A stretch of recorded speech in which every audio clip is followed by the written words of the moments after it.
69 সূরা হাক্কা। আশ্রয় চাহি আল্লাহর যেন শয়তান দূরে রয়। শুরু করিলাম আল্লাহর নামে, দয়ালু করুণাময়। বিষয় সুনিশ্চিত। কি সেই বিষয় সুনিশ্চিত? নিশ্চিত সেই বিষয়ের কথা তোমরা কি অবহিত? আদ ও সামুদ অস্বীকার করেছিল সে মহাপ্রলয়। সামুদকে নাশ করা হলো দিয়ে ভীষণ বিপর্যয়। আদ পড়েছিল মারা, আল্লাহর দেয়া প্রচণ্ড এক ঝঞ্ঝাবায়ুর দ্বারা। তিনি সে ঝঞ্ঝাট টানা 7 রাত আর 8 দিন ধরে প্রবাহিত রেখেছিলেন। তখন দেখবে তুমিও ওরে, ঠুনকো খেজুর কাণ্ডের মতো তারা আছে শ্বেতা পরে।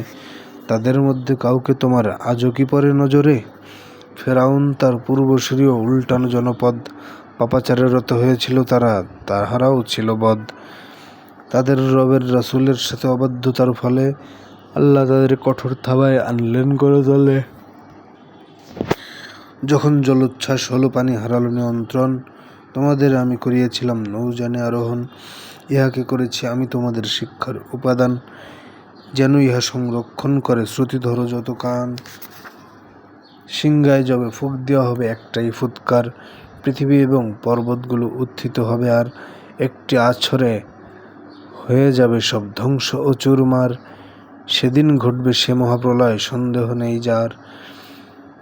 আকাশ সেদিন চৌচির হয়ে গুটিয়ে পড়বে হায়, ফেরেশতাগণ থাকবে তাহার প্রান্তে ও কিনারায়। তোমার রবের আরশ সেদিন ফেরেশতা 8 জন, মহিমান্বিত বিবাহে তাহার রাখবে ঊর্ধ্বে করে বহন। তোমাদের করা হইবে হাজির সেদিন এমন রূপে, তোমাদের কোনো গোপন বিষয় থাকবে না আর চুপে। যাহাকে আমল নামা দেওয়া হবে সেই দিন ডান হাতে, বলবে আমার এ আমল নামা, পড়ো তো কি আছে তাতে। আমি তো আগেই জানতাম ওই শেষ বিচারের দিন আমাকে হিসাব নিকাশের করা হইবে সম্মুখীন। সুতরাং রবে সে তার মনোপুত জীবনের সুখে, সুউচ্চ সেই জান্নাতে যার ফল রবে নিচে ঝুঁকে। অতীতে তোমরা যা কিছু করেছ আজ নাও প্রতিদান, বিনিময়ে তার তৃপ্তির সাথে খাও আর করো পান। বলবে সেদিন আমল নামাটি বাম হাতে রবে যার, বলবে সেদিন আমল নামাটি বাম হাতে রবে যার। এ আমল নামা হায় যদি মরে না দেওয়াই হতো আর। আমি যদি নাই জানতাম আমার হিসাব যাহা, মরণেই যদি শেষ হয়ে যেত সব কিছু মোর আহা। আমার অর্থবিত্ত আমার আসলো না কোনো কাজে, সব ক্ষমতাও শেষ হয়ে গেল যা ছিল আমার মাঝে। ধরো ওকে আর গর্দানে তার শিকল পরিয়ে দাও, অতঃপর তাকে জাহান্নামেতে নিক্ষেপ করে যাও। তাকে বেঁধে নাও 70 হাত লম্বা শিকল দ্বারা, সে তো সুমহান আল্লাহর প্রতি ছিল বিশ্বাস হারা। অভাবী জনকে খাদ্য প্রদানে উৎসাহ দিত না সে, তাই তো এখানে আজ কোনো তার বন্ধু রবে না পাশে। না আছে খাদ্য ক্ষত নিঃসৃত, শুধুই পূজের ধারা, যা কেউ খাবে না পাপিষ্ঠ আর অপরাধীগণ ছাড়া। আমি আল্লাহ কসম করছি তোমরা যা দেখো তার, তোমরা যা কিছু দেখো না তাহারও করছি অঙ্গীকার।